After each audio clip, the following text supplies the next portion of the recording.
I wanted to call you to include you in the role. Thank you. I apologize. I was having trouble getting in. That's okay. We're glad you're here. Thank you. Welcome, Christine. At this point, seeing no hand raised or no one coming off mute, we'll move on to the next agenda item, which is agenda item number 3, which is an introduction of new members. And I just wanted to say I'm so excited to see the new members here today. This is kind of some of the fruits of our labors from the SURG prior recommendation with the passage of AB 19 that allowed us to bring on some new members. And we also have other new members that are replacing other positions. So we'll start alphabetically, and if you would just introduce yourself briefly. We'll start with Rob, who represents a member of the general public. Good morning, everybody. My name is Robert Banghart. I am the VP of Community Integration for the Shine a Light Foundation, a local nonprofit, and I'm also the Director of Community Engagement for Crossroads of Southern Nevada, which is the largest indigent detox and treatment center in the state. Welcome, Rob. We're really glad to have you on the SURG and the response subcommittee. Thank you. Next, we have Peter Handy from the Department of Indigent Defense Services. Hi, everyone. I'm Peter Handy. I'm the executive director of the department. I'm happy to be here. You know, we've been working a long time, several years now, trying to get resources out to our public defenders, mostly in Nevada's rural counties, trying to get them to recruit social workers, to get education out about the SAMHSA sequential intercept model, really get them involved in treating substance abuse for their clients and getting into programming that's going to benefit both them and the community. So I'm really excited to work with you all here. Thank you and welcome. Next, we have Nicole Hicks, who represents the Nevada District Attorneys Association. Hi there, I'm Nicole Hicks. I'm a Chief Deputy District Attorney for Washoe County, and I have been for 18 years or so. I've done everything from misdemeanors, felonies, murders, child sexual abuse cases. I was one of the founders of the Washoe County Child Advocacy Center, and I'm now assigned to our specialty court team. So I'm hoping that that role will, be a benefit for our working group, because we see a lot of obviously addiction and treatment and recidivism. So, but I'm hoping to be part of this and, just make a difference. Thank you. Thank you and welcome. We're so excited to have you all.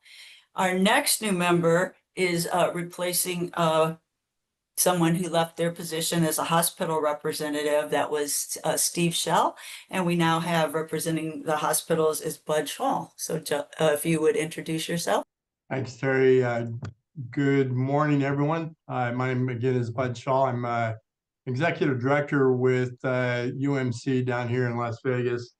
I've been with the organization for about 3 years. Prior to that, I was a market CEO for another system in the area.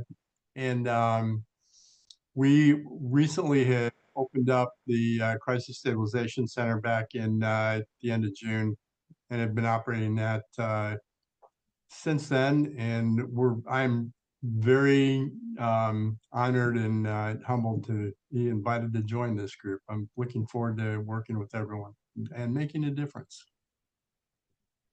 Thank you. And again, welcome to all our new members. You bring a wealth of knowledge and experience that will, I think, really enhance the group.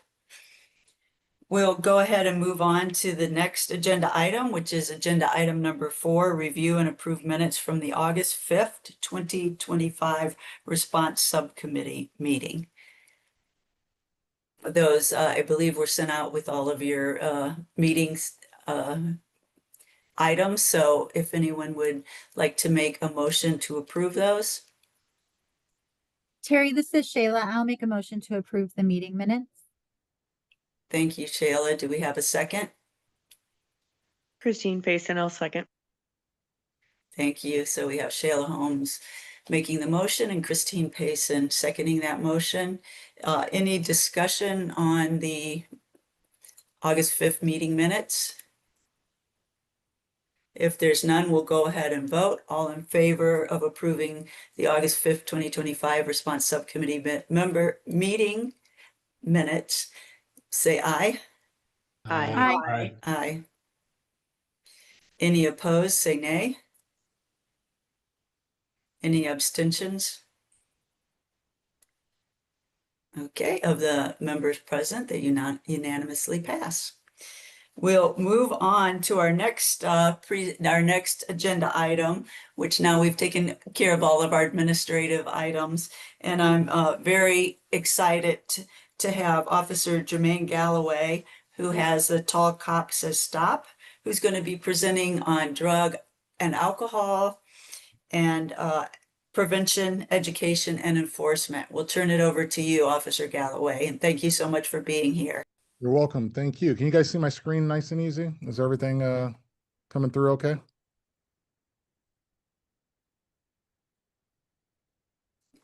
It is coming through. You're now in presentation mode. Okay, you got it? All right. So, hey, I only got you guys for a few minutes. So let me tell you about myself real quick, and then let's get into this. I have a few things I'd like to show you. First, take down my contact info. There's my email. There's my socials. You can reach me on Facebook, X, LinkedIn. You guys can reach out to me there. Give you a little background on myself. I'm coming to you from Texas. I am a national speaker on drug trends. I train all across the United States, usually in a couple states each week. I do come to Nevada. My last time there was just a couple months ago. I was in the Reno area.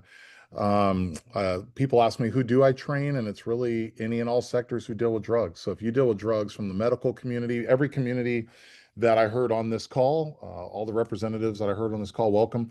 I train all of you guys, and I speak at national conferences and train all of you guys, including in all of your states. So it's a little one-on-one on me. You can just Google search me or go to my website to learn more, since we have limited time today. And then also, let me get you on my email list. I send out drug and alcohol updates once a month in my newsletter. Click on this QR code, and this is how you can access my newsletter. So I'll leave that up while I'm talking to you guys here.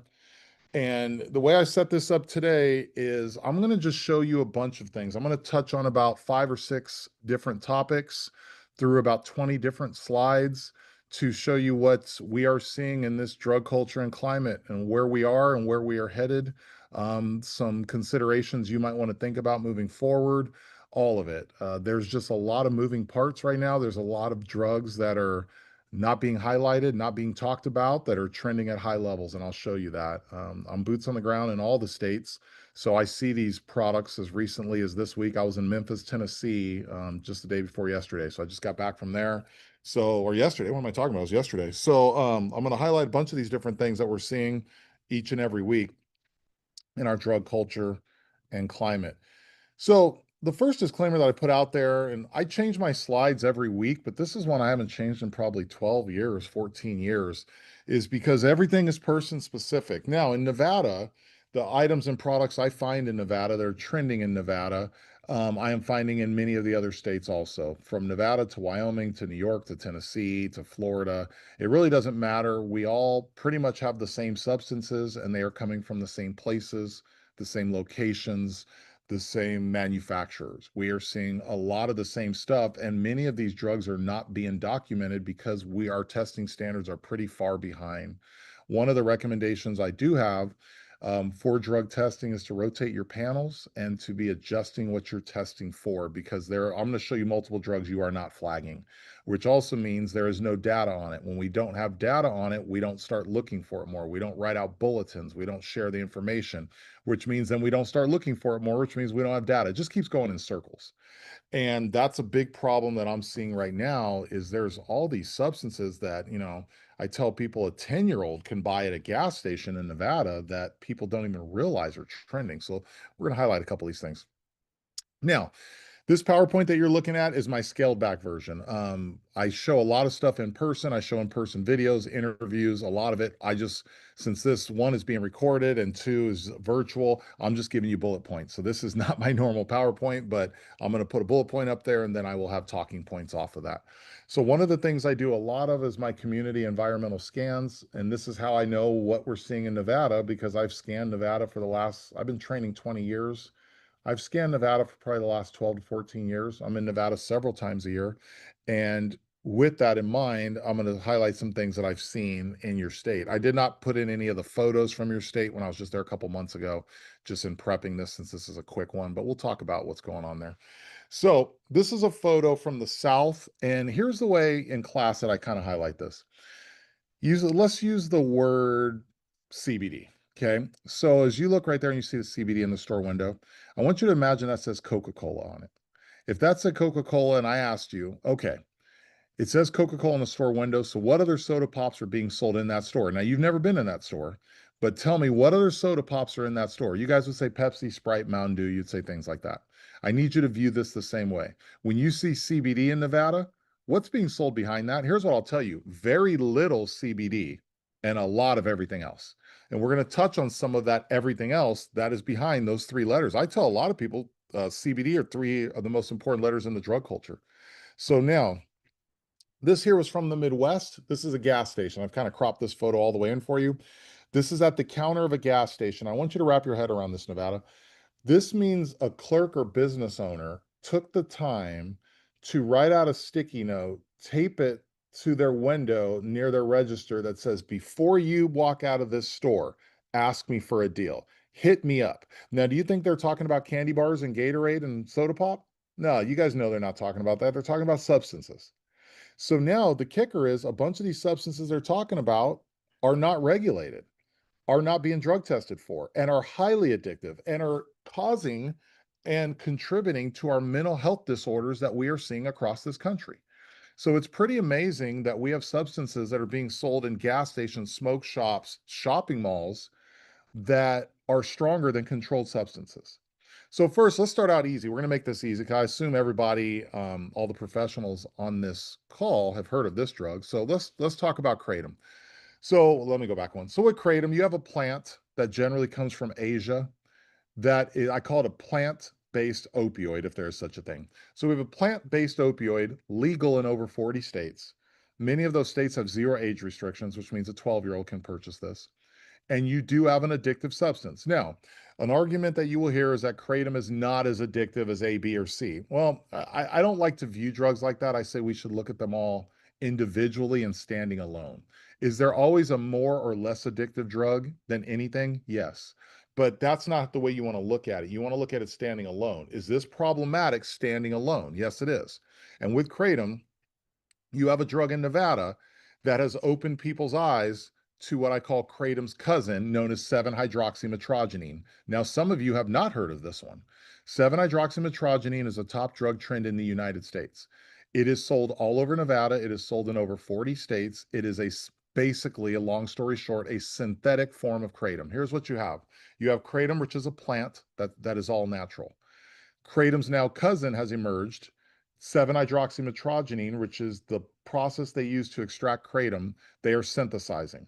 7-hydroxy, when I talk to 7-hydroxy users, they will tell you, and in my heading up there should be a Y after the X. I spelled it wrong. I forgot to fix that typo.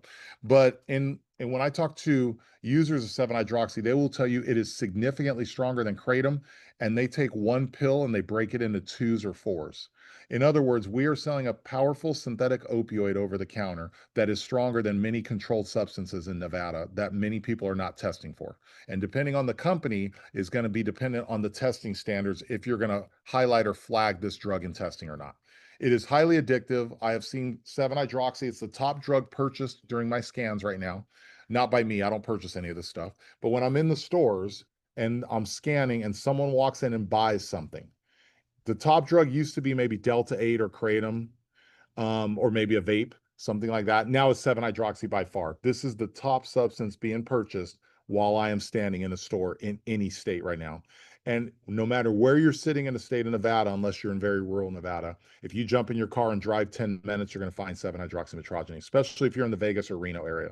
And I'll tell you this, in that Reno area, when I do scans in Nevada, the Reno area has more product per capita than the Vegas area does. When I'm going through your stores, just a little FYI, I would prefer to scan that Reno Sparks area over Las Vegas anytime. I find a ton more stuff there. There's a lot more activity there. Just a little FYI for you. So now, Google Trends. When did 7-hydroxy become popular? I first flagged this drug during scans about 1.5 years ago. Google Trends will highlight Nevada when you started seeing it about a year ago. And that's when I started seeing it across the country. This is a top, I'm telling you, this is shrooms are your number one emerging drug trend in the United States, which we'll talk about. 7-hydroxy is your number two emerging drug trend in the United States. So, and this is one that 99% of my classes have never heard of, just an FYI. And I guarantee you there's multiple people on this call today have never heard of this drug. Okay. So with 7-hydroxy, you can see some of the top states who were Google searching it. And when they started Google searching it, we could spend 30 or 40 minutes just on this drug alone. So anytime you're driving home today and you see the word Kratom in front of a store window, 7-hydroxy's in that store. That's your Coca-Cola to Pepsi. Okay. So when you guys go home today and you see Kratom, maybe make a little quick stop and walk in the store and ask for 7-hydroxy. They're carrying it. Zaza is another one. Zaza is a top drug trend also. This has been trending for several years, but it's increasing across the United States. Zaza is a brand name of the drug tianeptine. Tianeptine is a powerful synthetic opioid. It is legal in more than half the states in the United States. It is federally legal. This should be a controlled substance. It is not. It runs under multiple brand names. I just showed you one of them. There's multiple brand names that this drug runs under. I find it heavily in states like South Carolina, Pennsylvania, are some of the states that I find a ton of tianeptine in. Other states do have it. It is in your smoke shops. It is in some of your gas stations. Like I said, I have found tianeptine in shopping malls. Guys, I'm starting to find drugs in shopping malls now too. That tells you where we're at with things. So when we talk about some of these mind-altering controlled substances, some of that you're running into in the prevention world, because I know we have people in the prevention world in here, is this, hey, Jermaine, you're addicted to Coca-Cola. No, I'm not. I drink Pepsi now.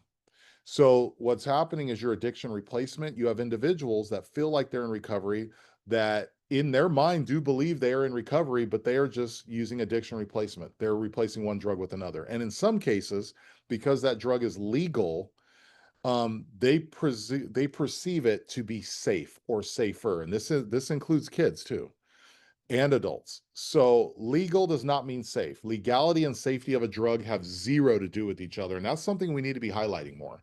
They don't associate at all. Legality just means we banned it or didn't ban it. Safety of a drug is drug dependent. And most drugs, especially in higher doses, are not safe.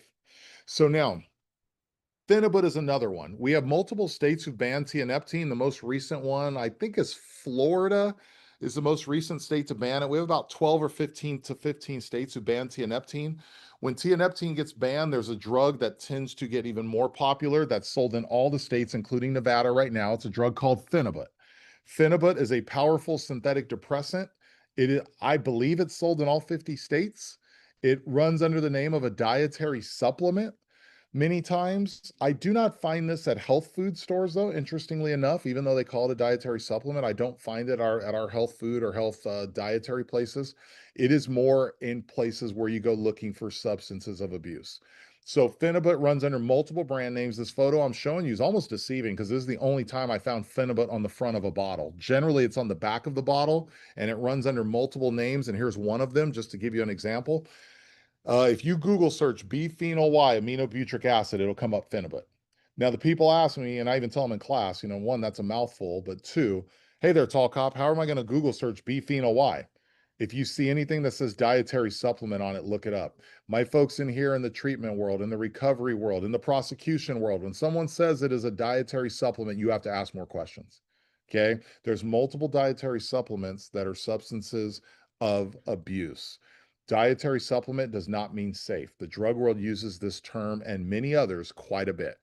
Okay, so this is just one of them. As you can see right here, Phenibut dietary supplement listed right there on the front of the bottle. Now, let me show you this one here. This came out of the Northwest region, and this was sent from one of my former class attendees. I get emails like this from you guys quite a bit, and I'm gonna let you guys read through this real quick.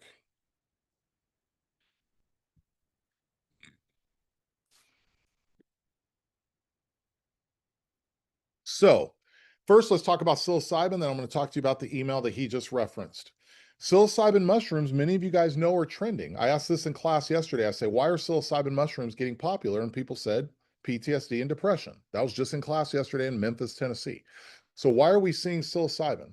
Well, for PTSD and depression, we're doing research on it, and the research is coming back very promising, which in my opinion, at some point, psilocybin is going to be legal on a national level at some point. I don't know if that's 6 months or in 6 years, but it's going to be at some point.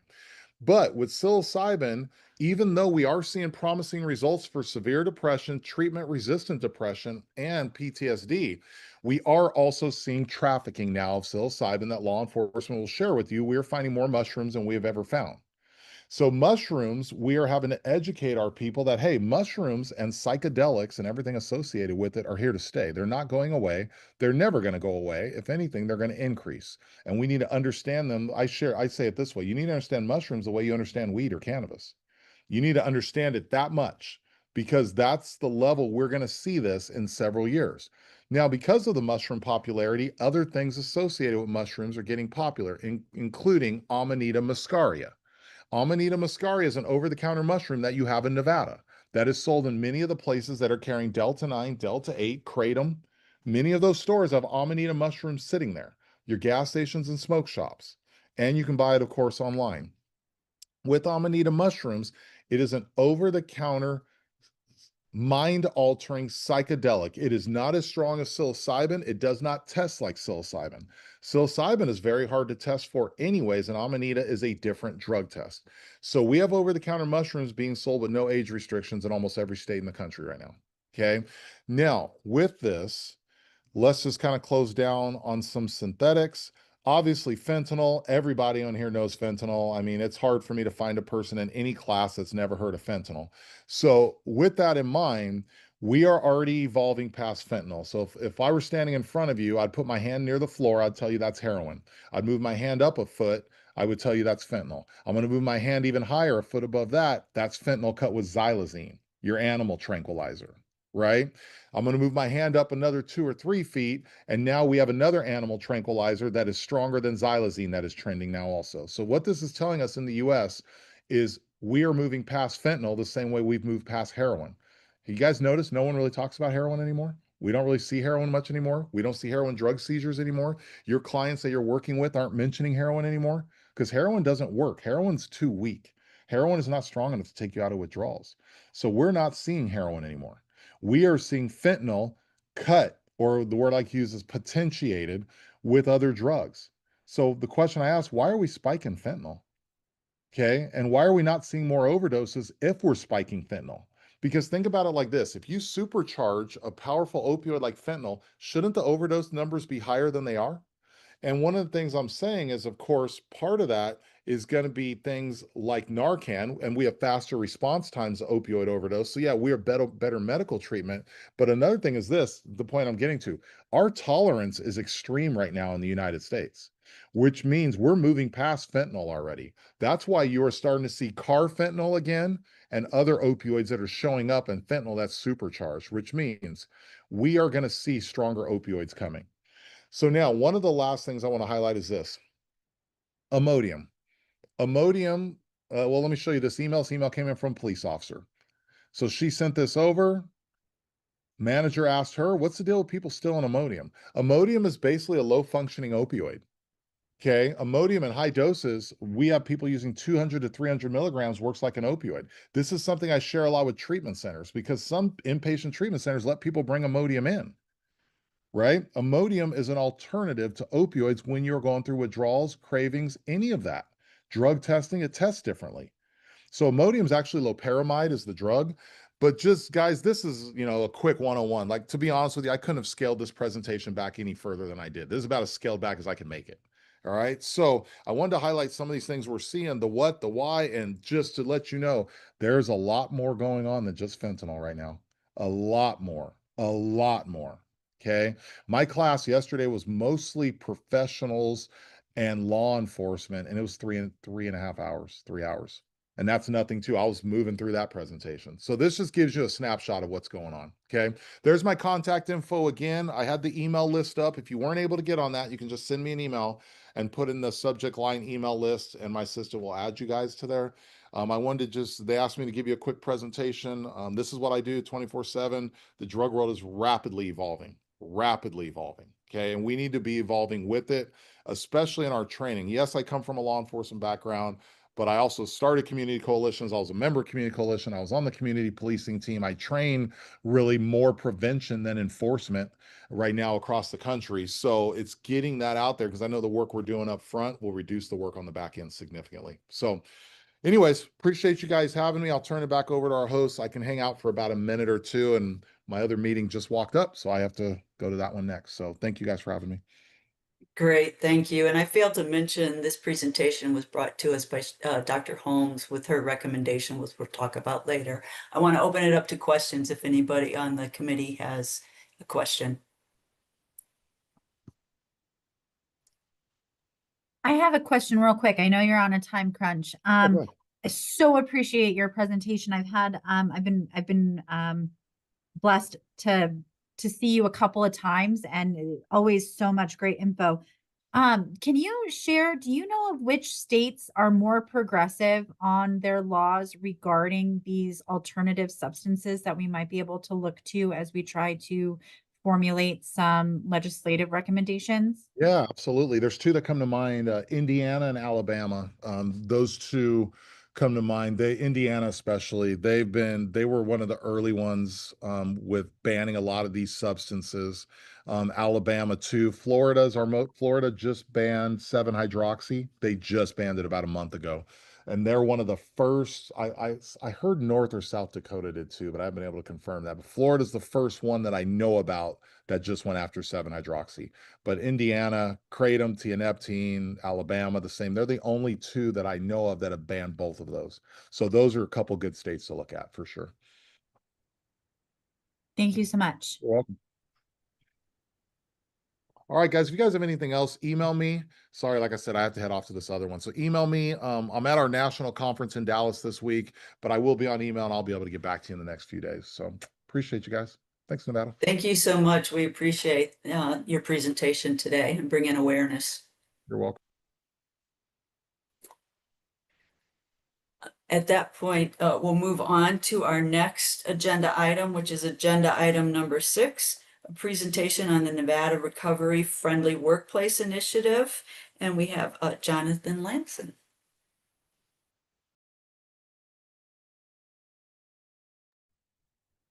Good morning, everyone. Thank you so much for your time. Can you see the screen?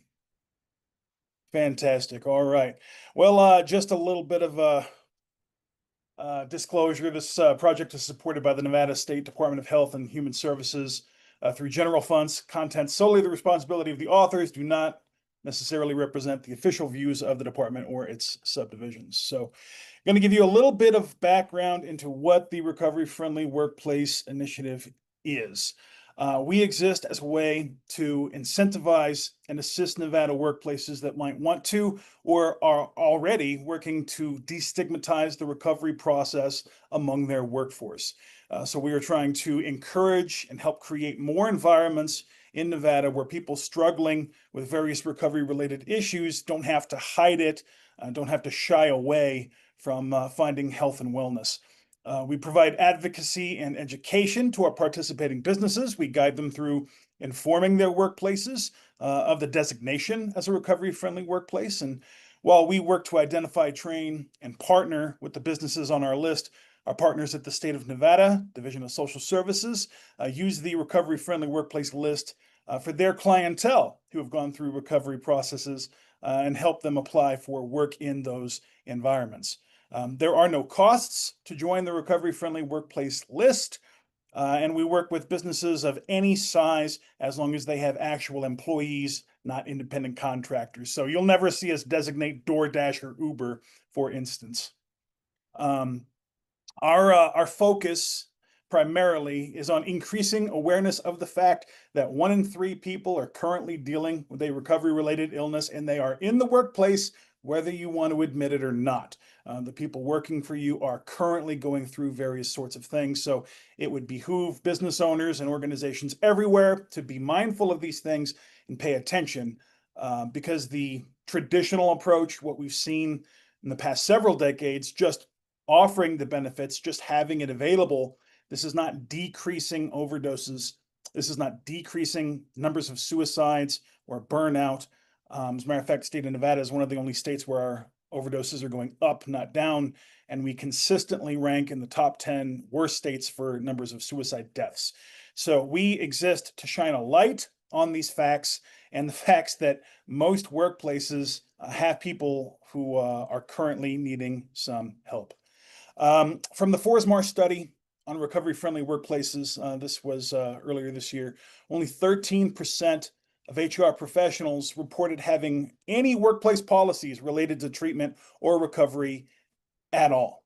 During our training modules, we will highlight issues like these, and we talk through hypothetical scenarios, things that they could do, sorts of policies that they could implement that would be very beneficial for people who are currently going through recovery-related illnesses. As you can see, most of the steps taken to address substance use or mental health in workplaces take the shape of EAPs, sick time, PTO banks, and then a drastic fall off to any workplace with flexible working arrangements or specific substance use disorder policies. So a very small percentage of Nevada workplaces likely have practices addressing these challenges. Our targeted populations, people who are working or people who want to work. We work directly with employers and provide services to them. And so anyone that is looking for a job, veterans, youth, justice involved, people who are pregnant, people in the LGBTQ community, anyone disproportionately affected by substance use, that's who we're trying to help. So we're trying to help business owners while simultaneously helping the populations that we care about. For the past 3 years, it's been going very well. Our list has grown quite a bit. As a matter of fact, when I started in October of 22, till today, we started at 26, and now we are at 117 participating businesses. So I'm very happy with that progress. What you see here is a chart based off of the last 3 years of our post-training survey responses. So we've had quite a few wins. We've had the opportunity to work with Waste Management, which is the garbage and sanitation company up here, and equipped them with enough Narcan for every single one of their garbage trucks, plus enough for all of their substations. We've had the opportunity to work with the Grand Sierra Resort, one of the largest employers in the area, and they've already hired multiple people through our partners over at DSS. And most recently, Washoe County becoming one of the first counties in the country to get designated as a recovery-friendly workplace. I'm very proud of that one. I've already provided them with 50 overdose prevention kits, and they've got another 50 on the way. Despite all the positive work, all the good things happening, there are still some gaps.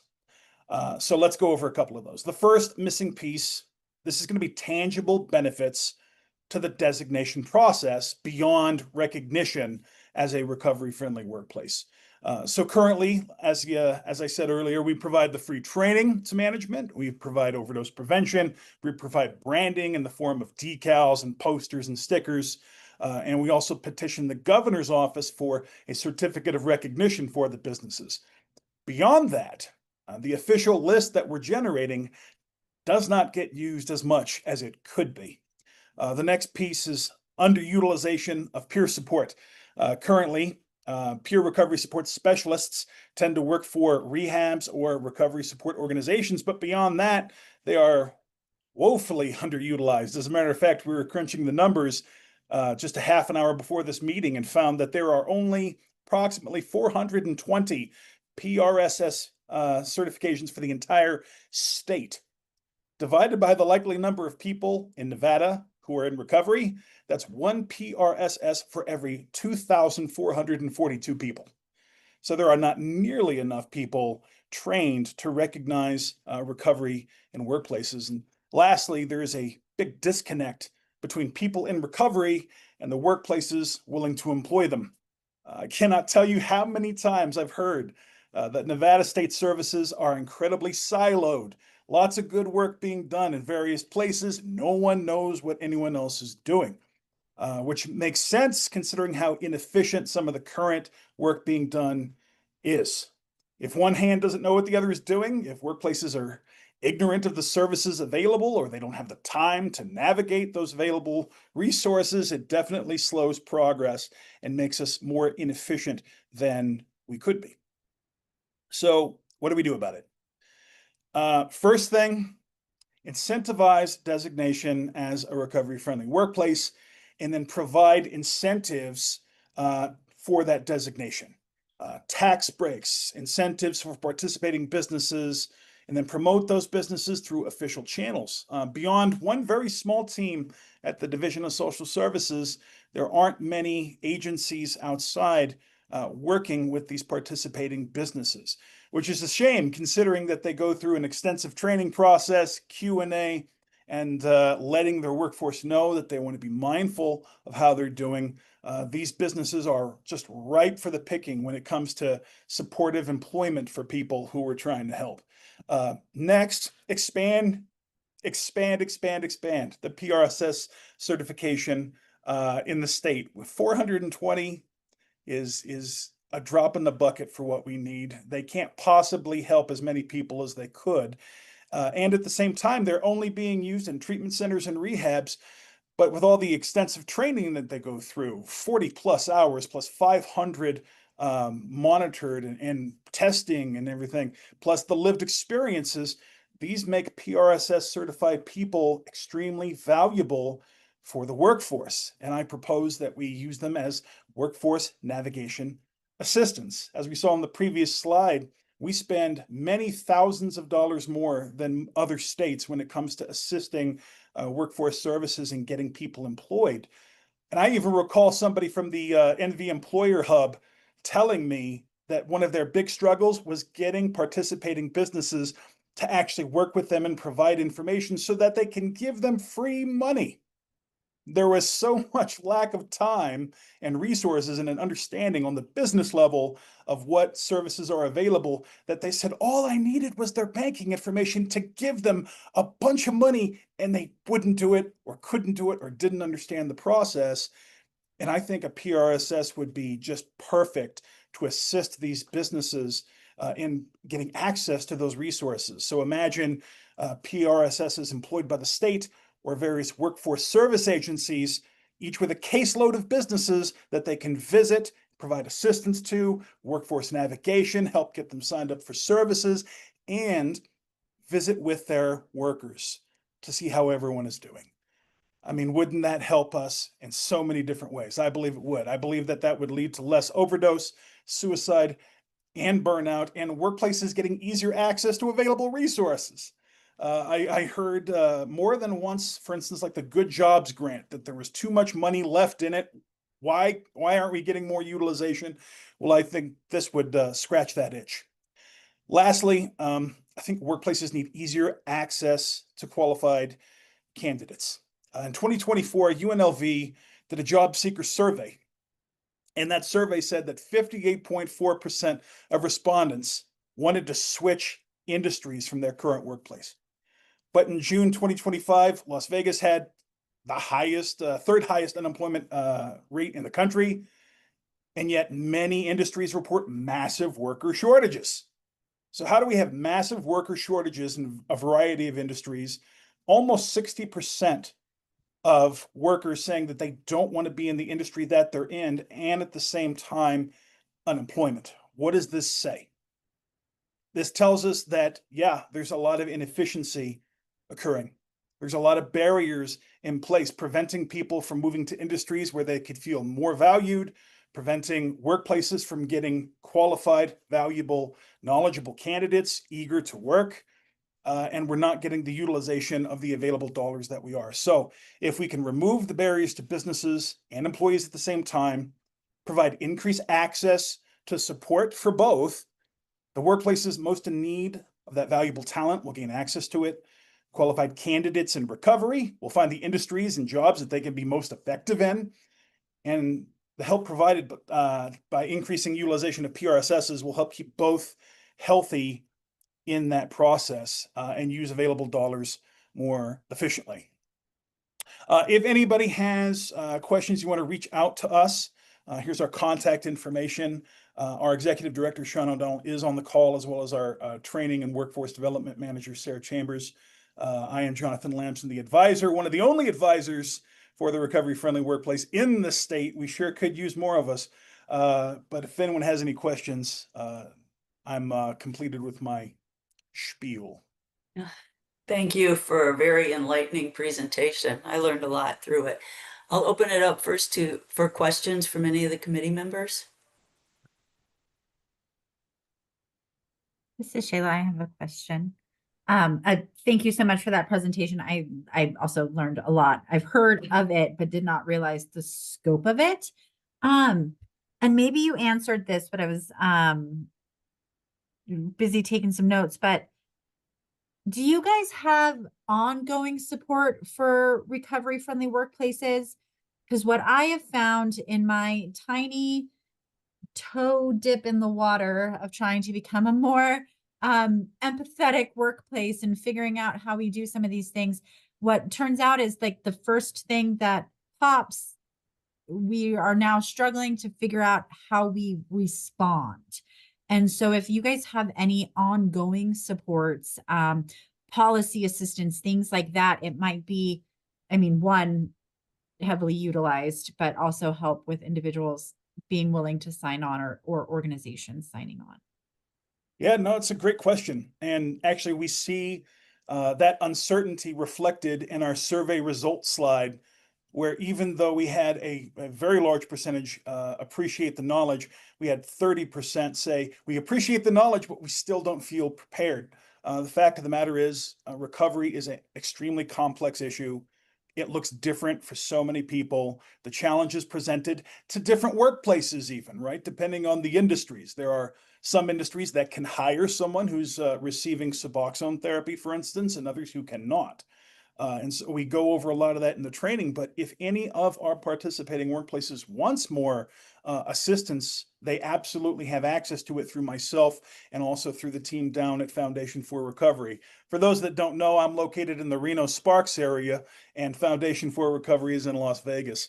But we try to stay as connected as possible. And if they want help, it is available. For instance, Washoe County has invited me back to give a wellness presentation to their general workforce because those that we specifically target with the recovery friendly workplace is management, business owners, supervisors. We don't really want to talk HR policy changes with the general workforce because they'd be like, yeah, why aren't you giving us, XYZ? We propose that to the people in charge and then hope that they implement changes that are beneficial. But if anyone would like help, we're absolutely there for them. Many times before, for instance, one of our car dealerships on the list called up and said, we have an employee who needs help. What do we do?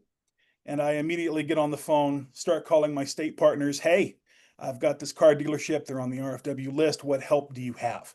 And so when we're talking about increasing PRSS usage and expanding the RFW, part of that in my mind, right, in a perfect world, we would be able to respond within a 48-hour turnaround for people who need help and have existing partnerships and PRSSs and all the things right at hand, more efficiently utilized is the dream. Fabulous. Thank you so much. Other questions from committee members?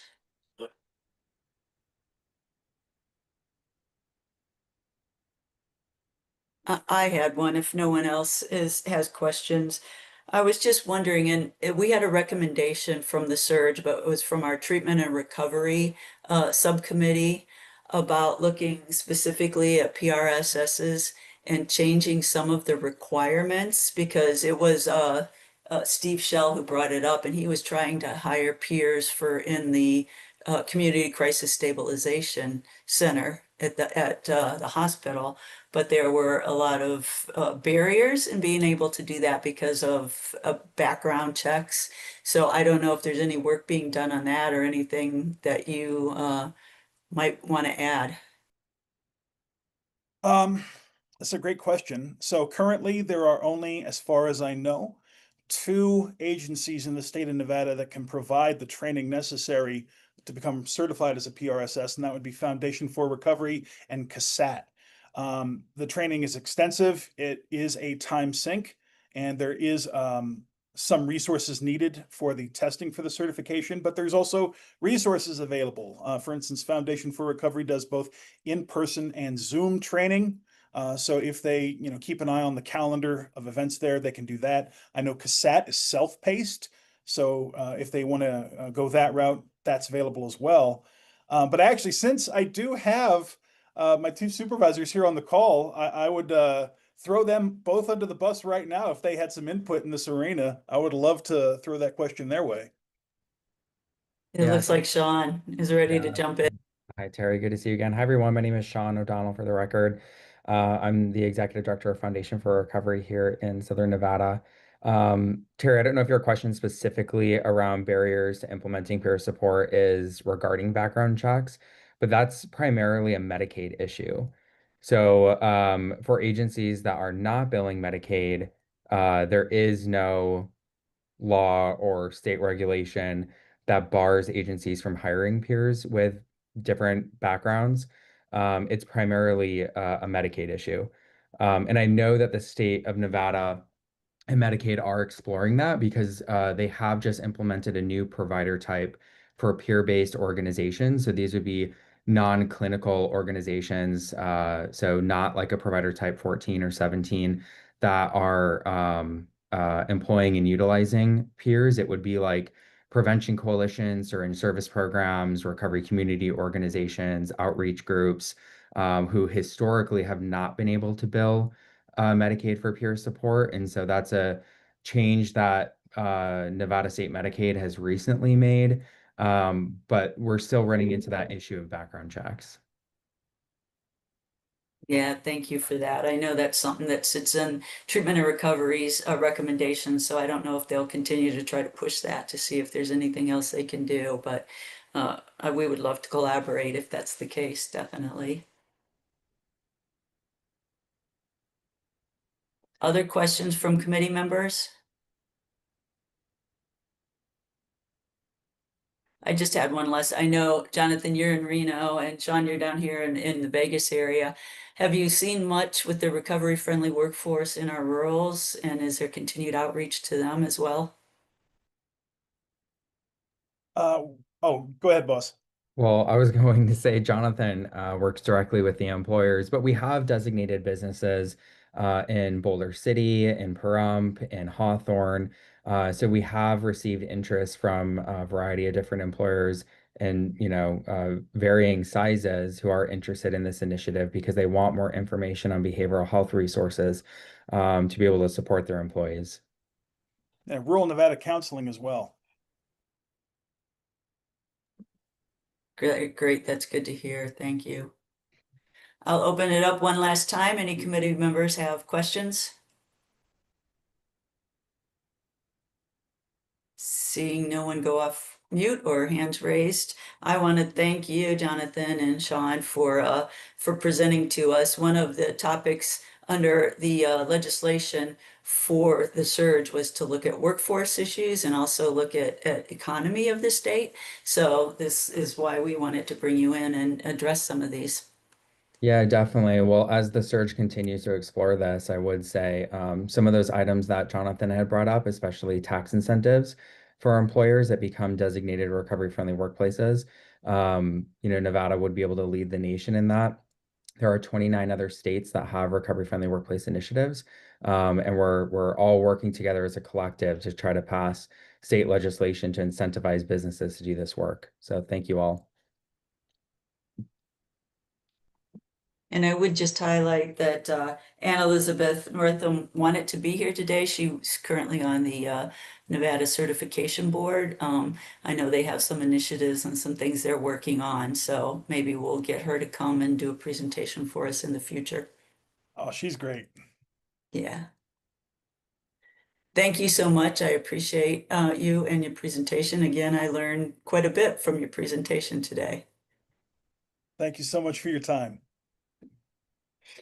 That will take us on to item number 7 on our agenda to discuss relevant updates on prior recommendations. And we'll look first at a 2024 recommendation. Number 1 was recommend research into implementation of statewide data sharing agreements with the chief data officer of the state and implementation of a cross-sector database housing multiple points of data across prevention, treatment, recovery, and criminal justice to include data such as controlled substance outlets, tobacco, cannabis, alcohol to help tailor interventions geographically. And Shayla, I believe this was your recommendation. I know there's been conversations with the Chief Information Officer, but any updates from you on this? Sorry, my little taskbar is hiding my unmute button, so it's making it complicated. No updates for me on this. I still think that it's relevant. I think at one point in time we had a meeting or a presentation from the chief data officer where they were talking about they had a subcommittee going. So I don't know if it's possible for us to get an update. I think last time Crystal tried working or reaching out to them, they had that breach. They were on, then none of their stuff is available. So I know they got set back on some of their stuff for a period of time there, but I still think that this is very relevant, particularly working with, although this is like a parallel universe to substance misuse, talking about the crisis response and 988 and what that looks like. I know they're talking about trying to figure that out with acronym called the HIE. I think that's Health Information something. All language that's not, it's a foreign language to me. So I'm just regurgitating it and not well. But I think that it is a prime opportunity for something like this to come about as other pieces are also looking to try to figure something like this out as well. Yeah, thank you for that. And I would add, I think it's something that the technology division for the state is interested in doing. However, it's not something that happens overnight. And the other thing that I would add is that I've sat in on some of the listening sessions for the DPBH's strategic plan. And I know that is one of their pillars they're looking at, is having better ways to have information available in one place and as current of information as they can. So that might be something we can work with them on as well under their strategic plan.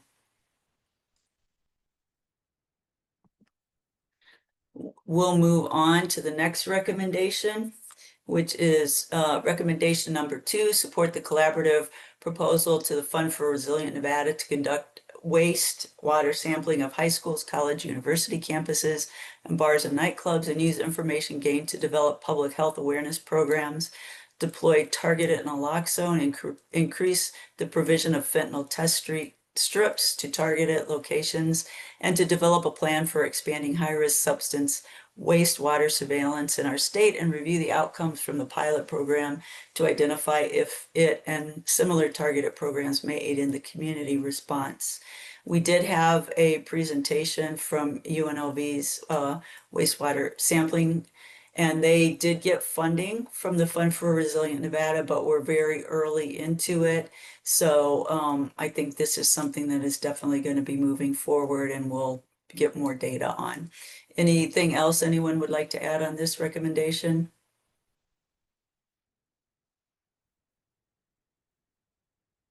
Hearing none, we'll move on to the next recommendation, which is recommendation number 3, to resolve the conflict between the Good Samaritan Drug Overdose Act and drug-induced homicide law. Immediate actions may include recommending community-level education using best practice guidelines, as well as education for law enforcement personnel, and exploring options for altering the Good Samaritan language to expand coverage to a greater population of individuals living with substance use disorder. My recommendation on this one, or my update on this, is I know that CASAT has done a lot of work on educating on the Good Sam Drug Overdose Act and the drug-induced homicide law. And as well, out of the Fund for Resilient Nevada, there recently has been a PSA that was done targeting populations about calling 911, administering naloxone, and then with the support of law enforcement on that as well. So that will be coming out soon. And I know as well that DPBH is looking at doing some type of PSAs as well out of some of their grant funding that they have. So that's my current update. Anyone else have any updates on this recommendation? Hearing none, we'll move on to the next recommendation, which is recommendation number 4, about review the operations and lessons learned from the Clark County Regional Opioid Task Force on their report that was released in December of 2024, and take this into account when supporting legislation to establish regional overdose fatality review committees, allowing flexibility as to the makeup and practice, and for the OFR to remain at the county or regional level as needed to effectively identify system gaps and innovative community-specific overdose prevention and intervention strategies in accordance with established best practices such as the Bureau of Justice Assistance Overdose Fatality Review, a practitioner's guide to implementation, and have funding provided through the Fund for Resilient Nevada to support this recommendation. Additional funding may need to be provided to the coroners or medical examiners' offices for personnel. We did get an update from the Clark County Regional Opioid Task Force, and I know there was legislation and they did present that. At this point, I don't know that there's what the outcome will be of that. I believe that it had failed previously to have a specific overdose fatality reviews, but that's something we want to continue to follow and see. Any other updates anyone has on this specific item?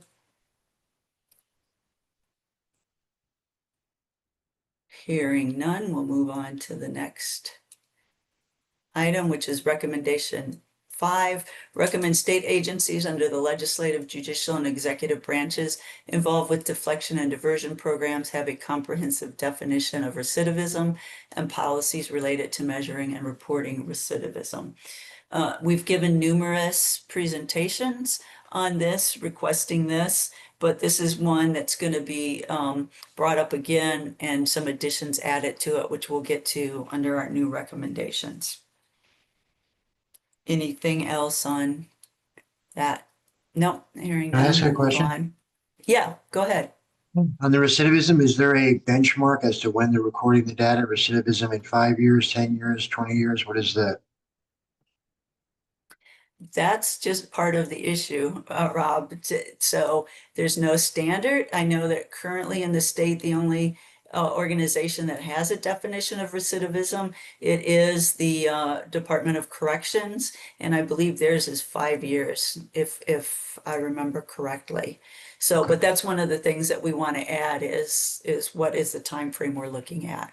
Okay, So, thank you. and we'll get more into this because this is one that that I've brought up as adding to it.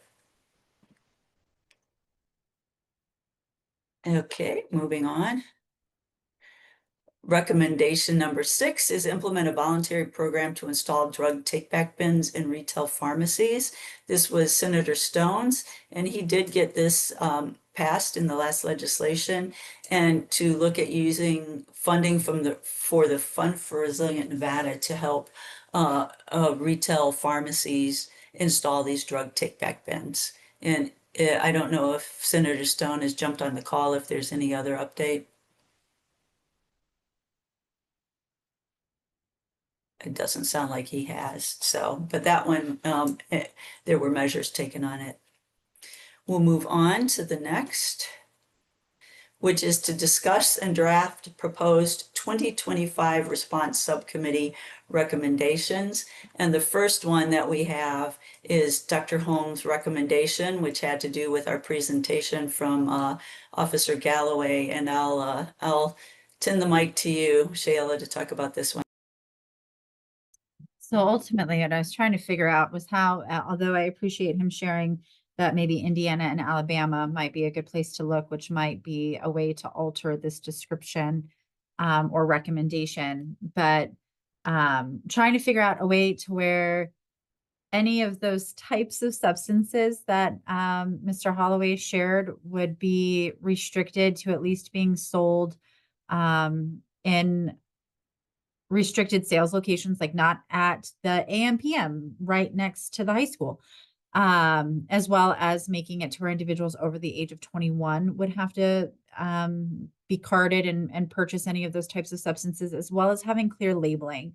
In some of his more extensive presentations, he shows how some of these things say like sleep aid, or like they make dietary supplements, things like that, but it's not clearly identifying that there are some psychoactive substances or health risks. And so trying to figure out a way for us to put into NRS and making this a legislative ask on how we can start moving the needle in Nevada on the access of these things and or banning them. But there's so many and all the names, and then they just keep coming up with more. So, how you do all the things is tough, but definitely want to go look at Indiana and Alabama to try to figure that out. Yeah, that's a good point. We should look at this other legislation that's passed in other places. And I will add for our new members, we've changed our reporting for our recommendations. They used to be due the end of January of every year, but that cut it too close and we weren't able to find people to sponsor some of these BDRs that we were looking at. So now our reporting will go till August 1st, so that we have a better chance of finding people that would support some of these recommendations that we have that would have legislation or BDRs with them. Any questions or thoughts from any of the subcommittee members? Hi, this is Nicole Hicks for the record. So when you have a recommendation like recommendation number 1 and you say, let's go look at this other legislation that's already been passed, who does that? Do we all need to kind of volunteer to do that, or how do we kind of go forward to make sure that the recommendations are the way we want them to be?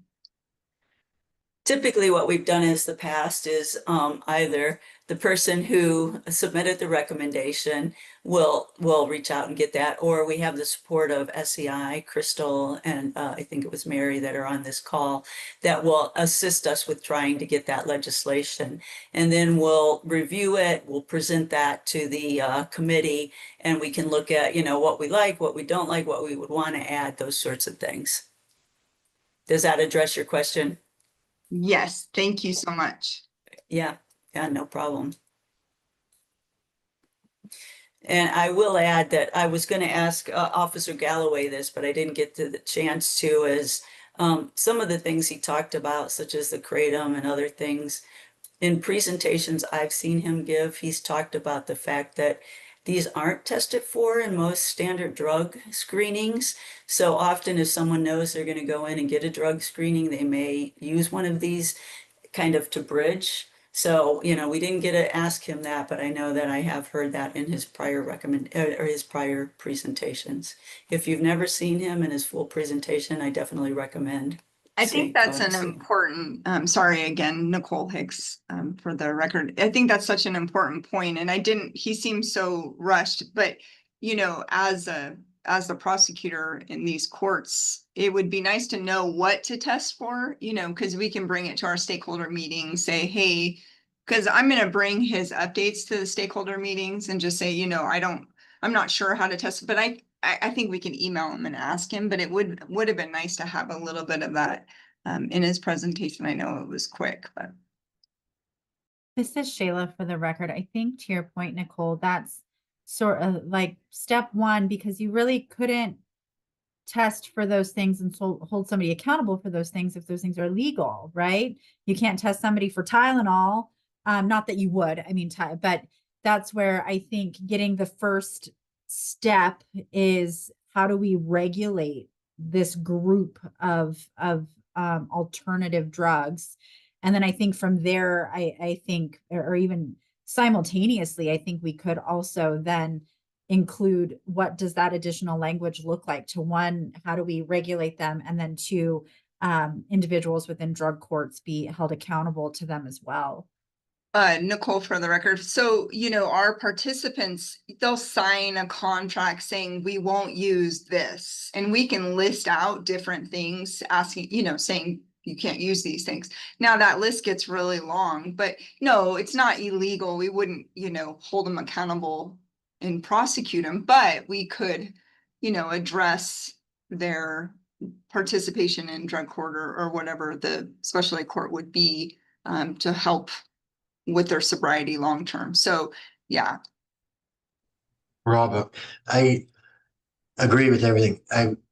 what I would say is you get that list that you put out in the beginning in specialty courts, but then you're not going to be able to drug test for it each time. You're going to have to wait until that rumor comes around, someone gets caught, and then you'll be able to do it because the cost is too wide. But having it on that list gives you that power of, we told you so, you know what I mean? And obviously, some of them can be absolutes, like you're gone, and some of them can be, you know, relapse prevention, all that stuff. But yeah, it's so expensive. Yeah, and I just note that we're working in a heavily regulated space already. There's a lot of federal law that dictates sales of, Food and Drug Administration, has a lot of involvement already. So it's kind of it might be overbroad to say like prohibit sale of any amount of psychoactive substances because there are a lot of substances that are psychoactive that are found in everyday products already. Not even the ones that we're looking to just test for in like the drug court kind of setting. So it's kind of an iffy thing, right? It's easy to add them to the list. Like I think it's good to get that information up front, and so we can add these list of products to things like drug court prohibited items or prohibited things prohibited for consumption, to make that clear up front, because you do have issues of, oh, I didn't take anything on the list. I took this other thing that my friend gave to me, right? And and you're trying to figure out, well, what is that? How can I get you to not do that going forward? And certainly having more of that information is really helpful. And a lot of these things might not be testable anywhere in the near future, even knowing things we want to look for, in part because sometimes the half-lives are so short or there's no titer for it or just no way of detecting it currently. But it certainly gives us like a direction for those things if we can, when we see these tests come up, we can identify them as ones we need to start incorporating. Yeah, that's a really good point. All of the points were good points. It sounds like we have some more work to do. So we'll look at getting some of that legislation that was highlighted from Indiana and Alabama, and bring this one back. I think we need to wordsmith it and work it a little more.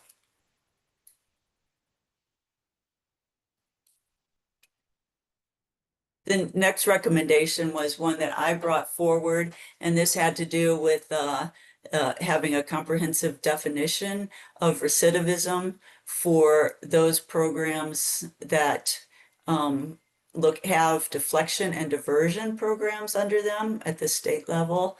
But after talking with Washoe County Sheriff's Office and some of the stuff that they're doing, they have added desistance to this definition of recidivism. And that gets into, Rob, what you were asking about before, more measuring and reporting recidivism. It required, and the recommendation we got from JT Mills when he presented to us on desistance was require that all publicly funded or publicly administered reentry programs define success using clear behavior-based outcomes, and that programs articulate what meaningful behavior change looks like for participants using tools for measuring engagement, goal attainment, and behavioral milestones, with the justification being that desistance is potentially a more accurate way to measure the program impact. So the way that JT put it to me, he said, is, we can say with recidivism, somebody either recidivated or they didn't. They recidivated in this amount of time or they didn't. And but we don't know what in those programs worked. So this starts to look at what within those programs really had an impact and did measure these behavioral milestones for the participants. So that's why we wanted to look at adding desistance in this so that we can determine what's working in these and to reduce recidivism. So any comments or questions from the committee members on this? Hi, Nicole again. I feel like I'm talking a lot for my very first meeting. I'm not usually that way, but for our specialty courts, we use an all rise program. Those are the steps or the I can't think of the word right now, but that's what we follow. So I'm wondering if all rise has a definition of recidivism. I'm not sure if that would be worth looking into, but I know that all of our local courts use all rise as their kind of it's the best practices approach. I don't know if you're all aware of that program. I am aware of it, but that would be good. We can look into that and see if they also have a definition. And the other thing, and really the reason this came out is under some of the grants, we do fund diversion and deflection programs. And we couldn't compare the programs because from county to county, it's measured differently. So what's success in one county may not be success in another county. So that's how this really all came about. And then I just really like that desistance. And not only are we helping to reduce recidivism, what should we be looking at that's really working in these programs? So I hope to work more with JT out of Washoe to find out what I believe they were looking at getting some funding for a study out of UNR to start looking at this. Hey, this is Rob. You're gonna have, whether it be by district, by area, by region, there's gonna be some differences, but like I like the idea that there's some basic benchmarks that we can all kind of touch base on and go from there. You're gonna also have other information. I know we have the same thing. We have all of it, but then we have specific to the population that we work with and certain, you know what I mean? So there's ways you can cater it and still answer these questions. I think that will keep us more in line and more connected. And also, I put something in the chat if anybody wants to look at it about Indiana.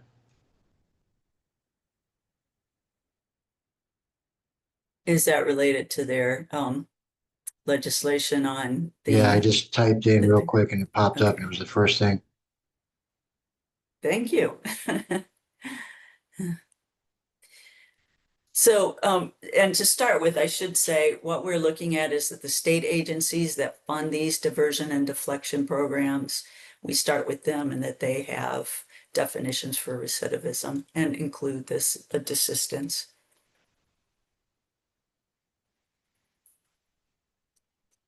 You can move on to the next slide, Crystal. At this point, we wanted to open it up. I know many of you, this is your first meeting, but you may have something that you've heard or that's been burning that you thought would be a good recommendation. So I want to open it up to the committee members to see if anyone has, and it doesn't have to be a fully vetted, well wordsmithed recommendation, but just something that you're thinking as a possible recommendation.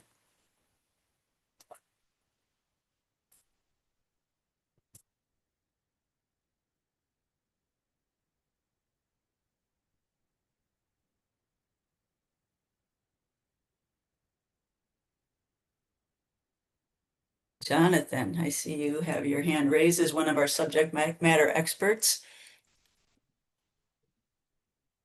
Well, really just a question, going back to the boxes where folks can turn substances into pharmacies and whatnot, the recommendation earlier. Just random thought popped into my head when I saw that. Is the box going to be secured? Or is it going to be in an area that would be a possible temptation for folks to break into? Is there something in there that is going to deactivate those substances or destroy those substances?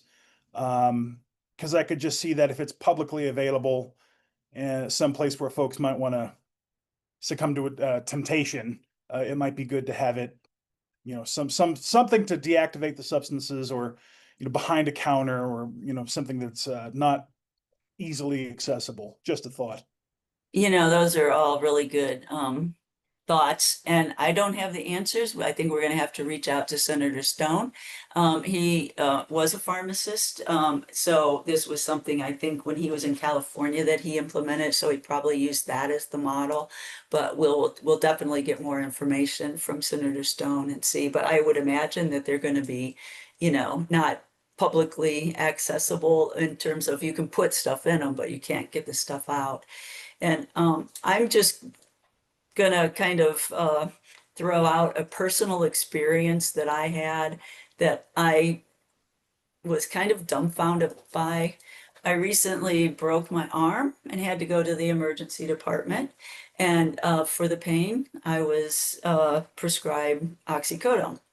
When I was prescribed that, and this happened out of state. When I was out of state, I went to this pharmacy and I got like 6 pages of this is what an opiate is. This is signs and symptoms of addiction. This is, you know, all of this information, and a Dispose RX kit so I could properly dispose of the medication that I didn't use. Coming back to the state, I went to a different pharmacy, so I don't know if this is pharmacy specific or if it's state specific. I got a one-pager on opiates, and that was it. And it to my mind was kind of shocking, the difference in the two pharmacies from the two different states. And I really liked that the pharmacy in Ohio gave us the Dispose RX, that, you know, give you a proper way to dispose of it. So somebody's not stealing drugs that you're not using out of your you know, medications at home. So that was something that I came out. I don't know if it's something for a recommendation, but it was just kind of startling to me. So I'd be interested to hear anybody's thoughts or comments on that.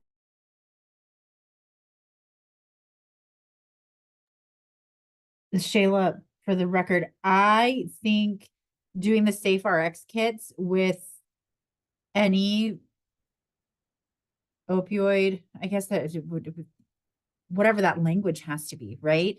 Because yeah, that would be amazing. We've got the doTERRAs here and we pass them out. I mean, it's amazing how many people come in looking for those things, which is great. But if they got them with the prescription, I'm totally fine going out of the doTERRA business. Like that would be great. Rob, Well, yeah, and we I were, know, I'm sorry. no, I was just going to say, I know our prevention coalitions also provide those to people as well. Rob, go ahead. What were you going to say? No, I agree 100%. I think that it's a lot of us do that work afterwards, right? Or down the river, but it's a whole behavioral change. Like I was just sharing a story this morning where we had you know, nice old lady comes up to the door and she's looking for Narcan, and I, you know, had a basic conversation with her, and it's because she's, you know, she's got cancer, she's on high level opiates to deal with the pain, and it wasn't given to her. She didn't know. And she's almost kind of sketched out when she pulls up, like it's like her version of a drug deal, right? Like because she doesn't even know, and there's so much shame behind it. It's like this woman is walking through some really serious stuff. She should have that information, like all of us should have. So maybe this is something, and I know Crystal kind of put down some wording, work with the Board of Pharmacy to include the Safe RX kits with prescriptions, with opioid prescriptions. So if you all think that that's something worth doing, we'll put that down as another potential recommendation. I would think if we can get the disposal bins in the pharmacies, this is something we could tackle. Jonathan, did you have a comment? Along with that, what about standardizing Narcan to go along with opiate prescriptions? Yeah, like yes. But if it could Yeah. be free, because that was what we were running into, is that they can get it, but if it's not written as a prescription by the doctor, then it's like $200 or something crazy through the pharmacy. And Yeah. so it was trying to get it standard that a prescription is written because of that whole cost thing, because of depending on the insurance, and if the prescription is written at the time with the opioid, then you can pick up both and have it covered by insurance. But without the script, then it's really expensive out of pocket. But Yeah. yes. And there are some Yes. agencies who are taking steps in the direction to limit the amount of opiate prescriptions. For instance, Renown Healthcare here in the Reno Sparks area, they actually will drug test people if they're going to do a opiate prescription to make sure that you are not on anything. And if you are, they will deny the prescription. But also, just for everyone's knowledge, since it's such a new thing and a lot of people don't know it exists yet, the FDA in February approved the first acute painkiller non-opiate called Journavx. So it's something that is for acute injury, surgery, recovery, things like that. It is very effective. And not only are they using it for acute pain, they are researching its use in chronic pain sufferers as well. And just a little, personal info. I know it works because my wife recently got a prescription of it, and it was very effective.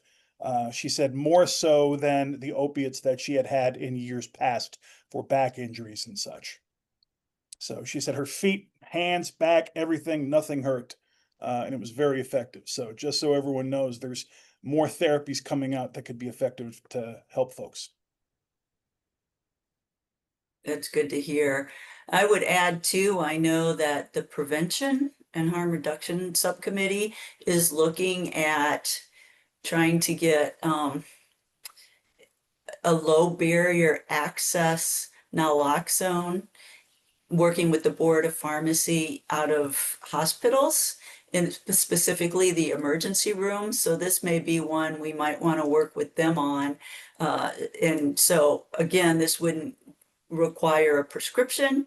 It could be given out in the emergency departments, the opiate antagonist, and there would be no cost and no prescription.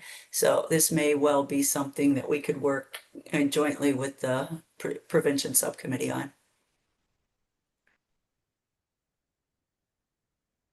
Excellent. Well, it looks like we've got some basic language that we'll work on and seeing how I brought it up, I'll take ownership of it. And if anybody has any additional information, I'm happy to work with you on it.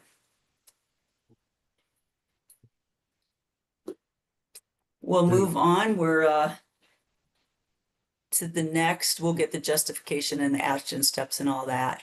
So let's review the 2025 Response Subcommittee meeting topics. And I would say currently we don't have any presenters or subject matter experts.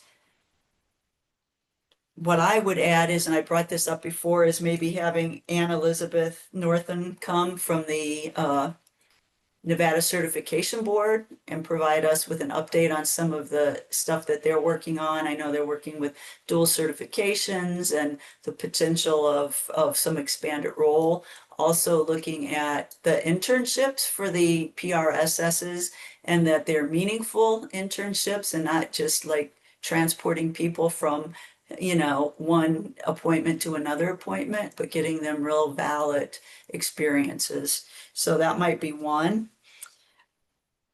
Also, I would like to try to bring somebody in, but specifically, I know the DPPH strategic plan, one of their pillars and goals was to look at the sequential intercept model for diversion and deflection, and also cross-agency data collection.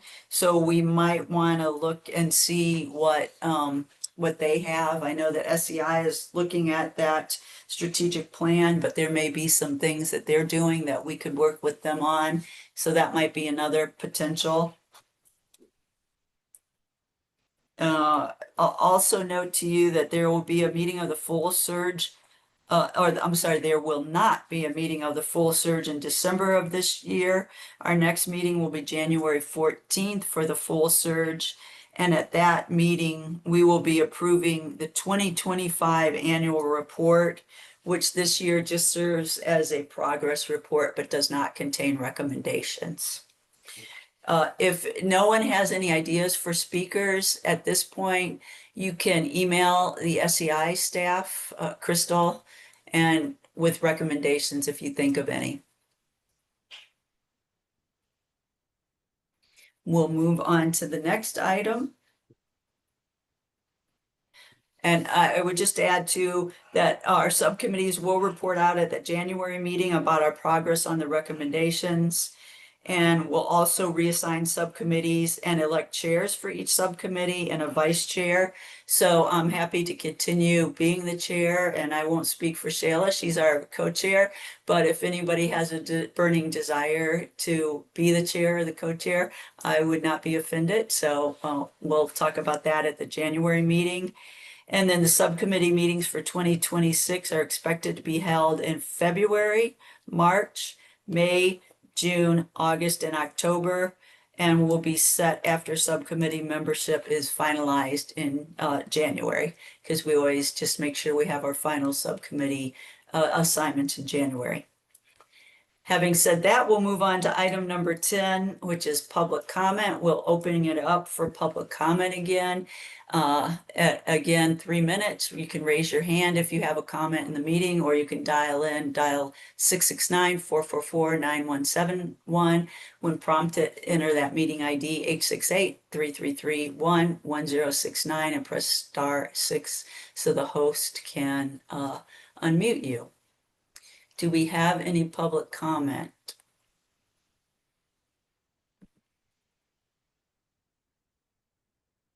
I don't see hands raised or anybody coming off mute. Crystal, do you see anybody I may be missing? I do not. I did have a comment on the last agenda item when the time is right. Okay. Seeing and hearing no public comment, Crystal, would you like to add? Thank your you, Dr. comment? Kearns. I was just going to note that we will be sending a survey to members to confirm times that are available for meetings in 2026. So as Chair Kearns noted, those meetings will be in February, March, May, June, August, and October. One of the options on that survey will be to keep the current time, which is the first Tuesday at 11.